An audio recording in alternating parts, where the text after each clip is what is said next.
Masa jahiliyah merupakan masa di mana masyarakatnya jauh dari norma-norma moralitas dan ajaran tauhid ilahiyah. Mereka berperangai buruk dan kasar, menyembah berhala, serta merendahkan derajat wanita. Hayya 'alal falah, hayya 'alal falah. Kemudian cahaya Islam datang ke muka bumi. Di antaranya adalah untuk menyemai benih iman di hati mereka sebagai landasan berperilaku bagaimana mereka bertuhan, menghormati sesama, dan menghapus pandangan jahiliyah terhadap wanita. Rasulullah Shallallahu Alaihi Wasallam menyampaikan langsung baiatnya di hadapan para sahabat tentang ajaran Islam yang menghormati sesama.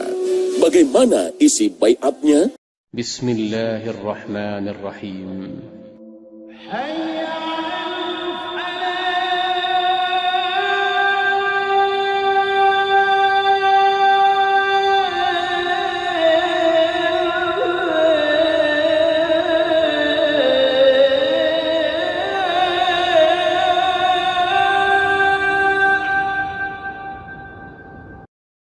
Assalamualaikum warahmatullahi wabarakatuh.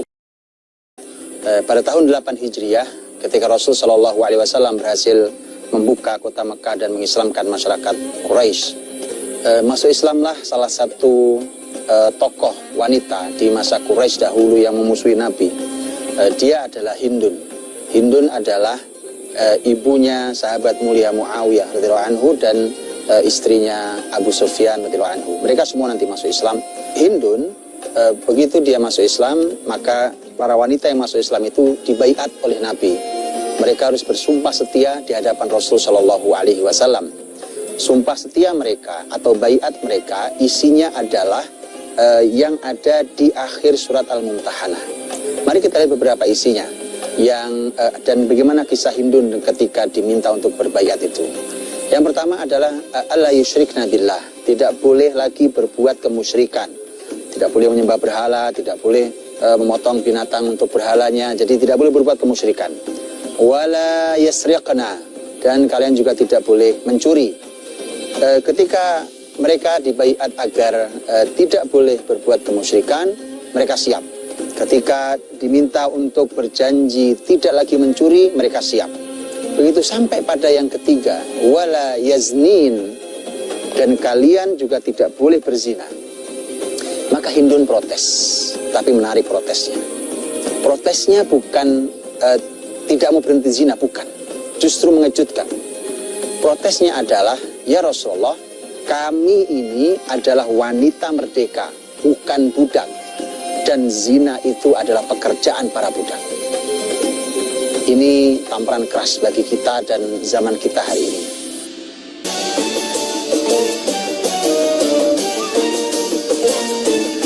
Assalamualaikum warahmatullahi wabarakatuh.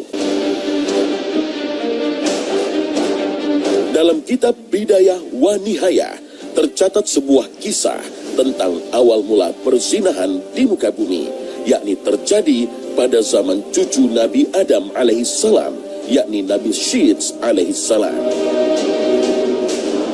Nabi Syits alaihissalam merupakan adik laki-laki dari Qabil dan Habil. Setelah terjadi pembunuhan Habil yang dilakukan oleh Qabil, Qabil membawa lari istri saudaranya itu meninggalkan gunung tempat mereka tinggal. Mereka lari menuju dataran biasa, di mana hiduplah keturunan Qabil yang gemar melakukan maksiat dan membuat dosa. Keturunan masyarakat Qabil adalah masyarakat yang di sana menyebar berbagai macam dosa. Sementara yang tinggal di gunung nanti adalah tinggal salah satunya anak Adam yang lain yang namanya Syith. Dan Syith disebut adalah nabi setelah Adam alaihissalam, sebelum Nabiullah Idris. Syith ini punya keturunan di gunung dan itu adalah masyarakat yang merupakan masyarakat Nabi Syith. Dan anak turunnya yang laki-laki wajahnya jelek, sementara yang perempuan cantik-cantik. Berbeda dengan masyarakat anak-anaknya Syith, ini berbeda. Mereka sebaliknya. mereka laki-lakinya tampan-tampan, sementara yang wanitanya wajahnya tidak cantik. Maka di bawah sana mereka punya ide. Jadi masyarakat Qabil ini punya ide, di mana yang wanita yang memang cantik-cantik itu mereka mulai berdandan seksi, kemudian mereka mulai membuat tarian dengan ditonton oleh kaum laki-laki, sampai akhirnya mereka memiliki sebuah pesta. Nah, ini sejarah awal pesta kemungkaran. Begitu pesta maksiat itu digelar, masyarakat Nabi Syith alaihi salam yang ada di gunung mendengar. Iman yang lemah di dalam hati membuat setan mudah mempengaruhi masyarakat Syith, sehingga mereka turun dan ikut serta dalam pesta tersebut. Masyarakat yang di atas gunung itu masyarakat soleh sebenarnya, aslinya masyarakat Syith, Nabiullah Syith alaihissalam. Di bawah adalah wanita-wanita cantik yang sedang berjoget, dan masyarakat dari atas pegunungan ini yang turun kan laki-laki, dan laki-laki mereka tampan-tampan.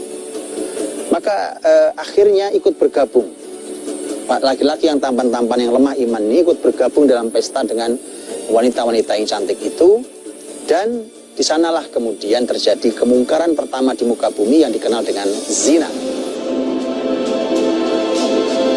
Ya, karena iman yang lemah, masyarakat Nabi Syith alaihi salam pun tergoda. Mereka ikut larut dalam pesta kaum Qabil yang penuh dosa. Bahkan terjadilah perbuatan zina yang dilarang Allah subhanahu wa ta'ala. Sebuah fahisyah, yaitu sebuah kekejian. Dan itulah yang mengawalinya sampai kemudian akhirnya terdengarlah perbuatan zina ini terdengar sampai ke gunung, sehingga terus berkurang, makin lama makin berkuranglah masyarakat Nabiullah Syith di atas sana, dan orang-orang yang turun yang berzina itulah yang nanti akan memerangi, mempersulit orang-orang yang beriman yang merupakan keturunan Nabiullah Syith alaihissalam. Sejak peristiwa tersebut, perbuatan keji itu semakin berkembang dan ditiru oleh generasi selanjutnya. Bahkan dianggap mubah oleh beberapa kalangan meski berdampak buruk bagi masyarakat itu.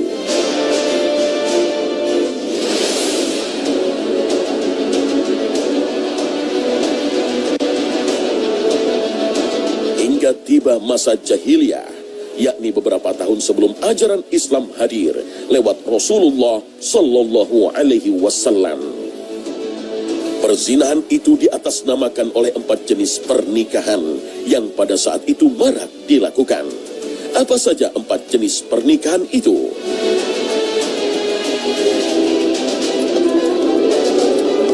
Pada masa jahiliyah, hubungan di antara perempuan dan laki-laki tidak berbeda dengan hewan.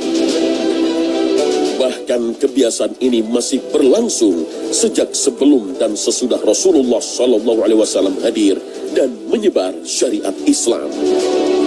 Imam Bukhari meriwayatkan dari Aisyah radhiyallahu anha bahwa pada masa jahiliyah terdapat 4 jenis pernikahan yang marak dilakukan. Yang pertama adalah pernikahan al-mukhadanah atau melegalkan perselingkuhan. Kalau akhdan, al-mukhadanah itu sebenarnya adalah seorang wanita yang dia punya suami, tetapi legal bagi wanita itu untuk punya selingkuhan kalau bahasa kitanya. Hari ini kita punya selingkuhan. Jadi mereka dia boleh zina dengan siapapun dari teman-temannya. Walaupun di dalam tema ini mereka punya kaidah, yang penting tidak ketahuan. Jadi harus rahasia. Karena kalau dia tidak rahasia, mereka sebagian masyarakat Arab pun bahkan masih menganggap sebagai pengkhianatan terhadap suaminya. Perlu diketahui sebagai catatan, peraturan-peraturan perzinahan itu di masyarakat jahiliyah dulu itu boleh bagi laki-laki. Jadi kalau laki-laki bebas, terserah mau berbuat apa saja. Tapi kalau perempuan mereka masih punya aturan-aturan. Tadi contohnya bahwa kalau sifatnya punya selingkuhan, yang penting tidak ketahuan. Mirip dengan al-mukhalladah, pernikahan jenis kedua disebut sebagai pernikahan ar-rohat, yakni pernikahan yang melegalkan poliandri, bahkan hingga jumlahnya 10 orang. Ada contohnya namanya adalah rohat. Rohat itu artinya sekelompok orang, biasanya jumlahnya 10. Seorang perempuan boleh tidur dengan 10 orang, boleh zina dengan 10 orang laki-laki. Kalau perempuan itu kemudian hamil, maka si perempuan ini melahirkan, perempuan ini boleh dan itu legal menunjuk siapa ayah dari bayi yang dilahirkannya. Dan nanti hukumnya semua peraturan di masyarakat itu, bayi itu nisbatnya kepada bapak yang ditunjuk dari 1 dari 10 orang itu. Seorang laki-laki yang ditunjuk oleh wanita tersebut harus menerima dengan tangan terbuka dan tidak boleh menolak untuk mengakui bayi tersebut adalah anaknya. Ya, ini adalah bagian dari cara jahiliyah merendahkan wanita. Bahkan jika sepasang suami istri sudah menikah dan belum memiliki keturunan, kaum jahiliyah melegalkan mengganti pasangan. Hal ini disebut dalam pernikahan jenis ketiga, yakni al-badal. Sahabat mulia Abu Hurairah radhiyallahu anhu mengatakan ada satu kata namanya al-badal. Al-badal itu artinya ganti, pengganti. Abu Hurairah mengatakan al-badal fil jahiliyah, bahwa badal itu kerjaan jahiliyah dulu. Itu adalah yang hari ini juga terjadi di sebagian masyarakat, wal'iyadzubillah, na'udzubillah, yaitu tukar suami istri. Jadi tukar-tukaran. Dia bertukar istri orang dengan istrinya dan dipertukar. Ini adalah pekerjaan jahiliyah dari dahulu. Kemudian juga ada istilah lain yang disebut dengan al-istibdha'. Al-istibdha' itu adalah perzinahan di mana kalau seorang laki perempuan menikah, kemudian tidak kunjung punya anak, maka sang suami memerintahkan istrinya untuk tidur dengan seseorang. Biasanya seseorang itu adalah tokoh di masyarakat. Tidur dengan tokoh di masyarakat itu, begitu hamil baru pulang. Begitu hamil baru pulang, dia tidak dicampuri sampai nanti dia melahirkan. Itu disebut istibdha' atau ingin mencari keturunan. Dan biasanya mereka senang kalau dicampuri istrinya oleh tokoh di masyarakatnya, karena artinya punya darah dari tokoh itu. Waliyadzubillah, semuanya perbuatan setan. Kemudian pernikahan jenis keempat adalah melegalkan secara terang-terangan persetubuhan dengan wanita yang menjajah tubuhnya.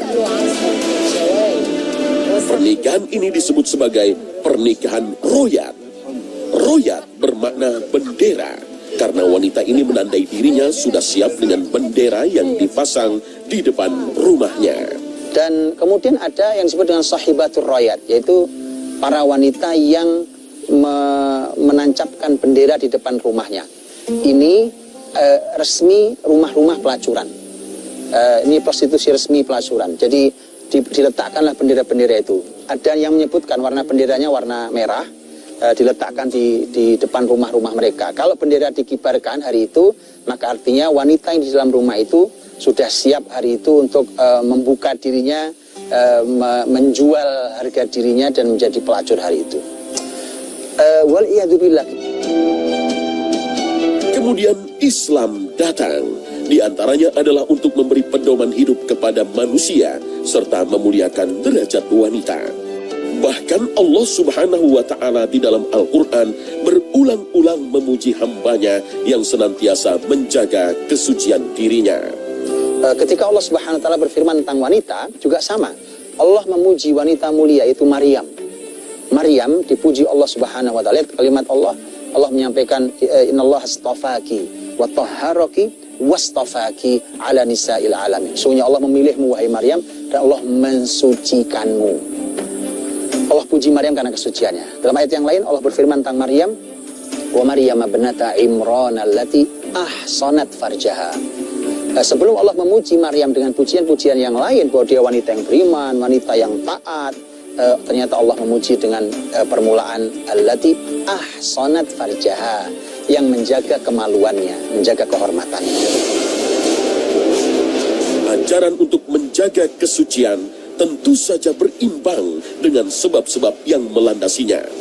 Di antaranya untuk menjaga kehormatan perempuan, mencegah anak-anak yang terlantar, mencegah bercampur baurnya nasab, serta menghindari jenis-jenis penyakit yang menular lewat hubungan bebas.